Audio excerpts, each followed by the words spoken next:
Seigneur. Parce que cette présence va nous faire du bien. Elle va nous guérir. Elle va nous restaurer. Elle va nous relever. Elle va nous revêtir de la gloire de Dieu.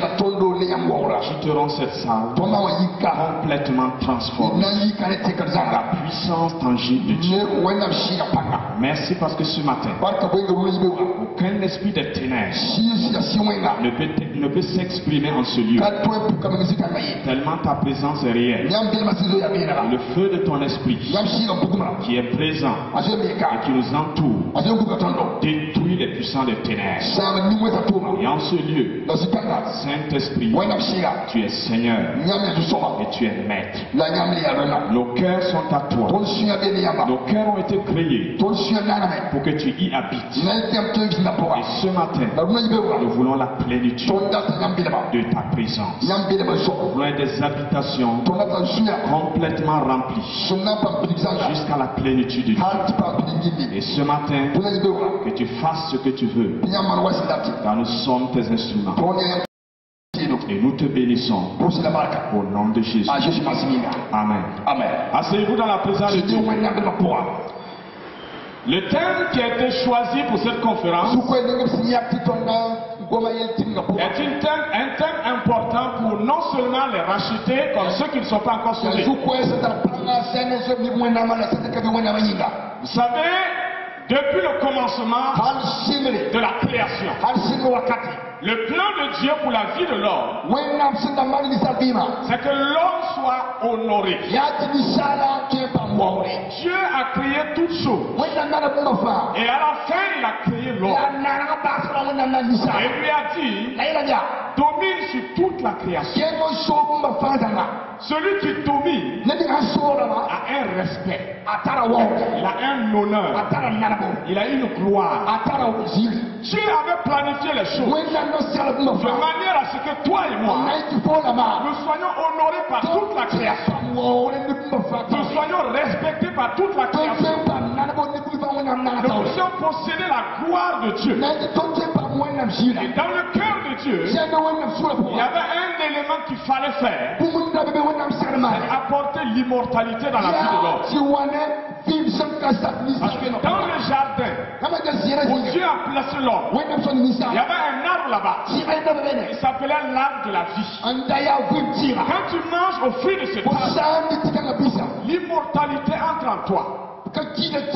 La mort n'a plus de pouvoir sur toi. Tu vis éternellement. Et au milieu de ce jardin, il y avait un autre arbre qui avait aussi du fruit. Mais qui ouvrait l'esprit pour te donner de connaître le mal et le bien. Mais Dieu avait placé l'homme dans ce jardin avec la domination, avec l'honneur, avec la gloire. Il manquait l'immortalité. Un seul élément qui manquait à l'homme pour être tout près de Dieu, pour vivre éternellement avec Dieu, pour régner éternellement avec Dieu, rester dans l'honneur, le respect.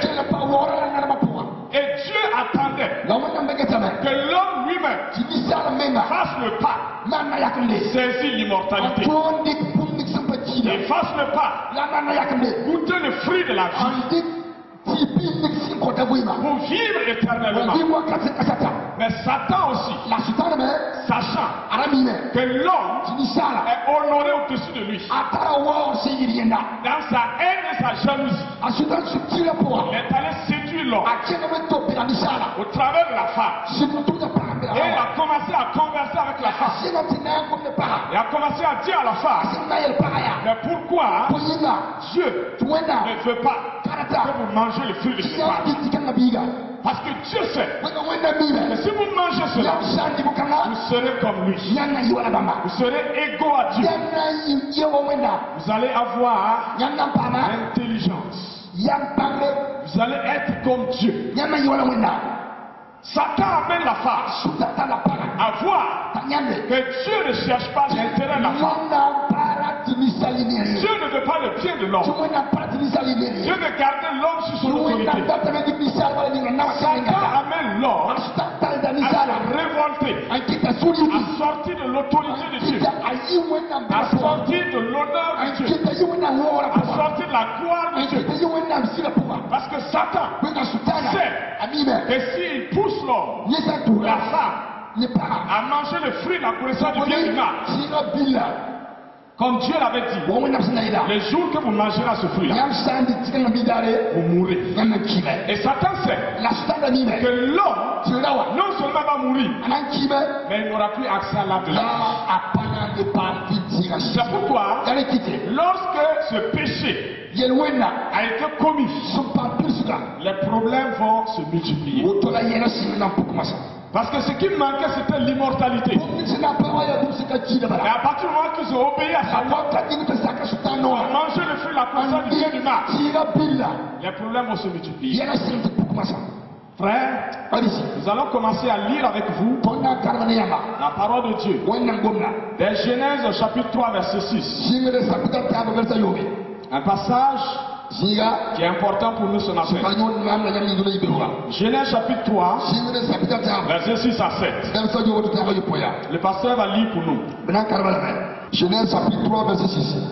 La femme dit que l'arbre était bon à manger et agréable à la vue, et qu'il était précieux pour ouvrir l'intelligence. Elle prit de son fruit et en mangea.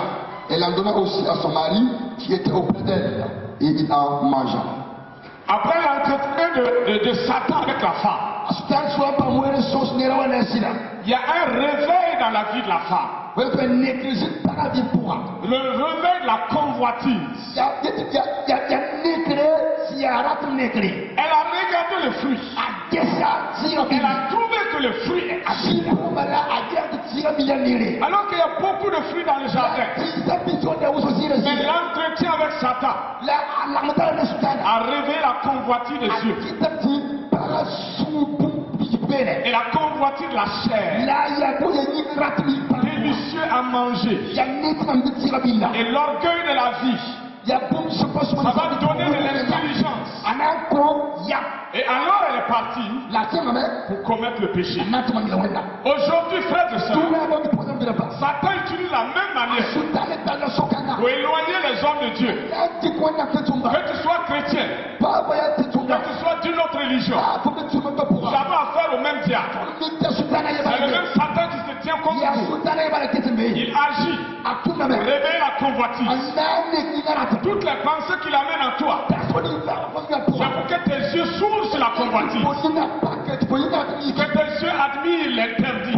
Tes yeux admirent ce qui va te tuer. Tes yeux admirent ce qui va te déshonorer. La convoitise de la chair. Ta chair commence à aimer ce qui va t'éloigner de Dieu. Ta chair commence à vibrer sur ce qui va te détruire. Ta chair commence à s'agiter sur ce qui va te déshonorer. Mon frère et ma soeur, l'orgueil de la vie est également l'élément que Satan va utiliser pour t'éloigner de Dieu. Parce que Satan sait que si tu vis dans l'humilité, forcément tu seras élevé. Parce que c'est un principe divin que celui qui s'humilie sera élevé. Et Satan utilise l'orgueil de la vie pour attaquer la femme. Tu auras de l'intelligence. Tu vas t'élever comme Dieu. Tu seras plus haut. L'orgueil de la vie a saisi la femme. Et elle a dit finalement, il faut que je mange de ce fruit-là. Je n'en peux plus de regarder sans toucher. Je n'en peux plus d'admirer sans consommer. Je n'en peux plus de voir une gloire sans la saisir. L'impatience est venue maintenant. Observez dans votre vie. Satan n'a pas changé. Satan agit encore de la même manière. Quand il a rencontré Jésus, après 40 jours de chair, il agit avec la convoitise des yeux.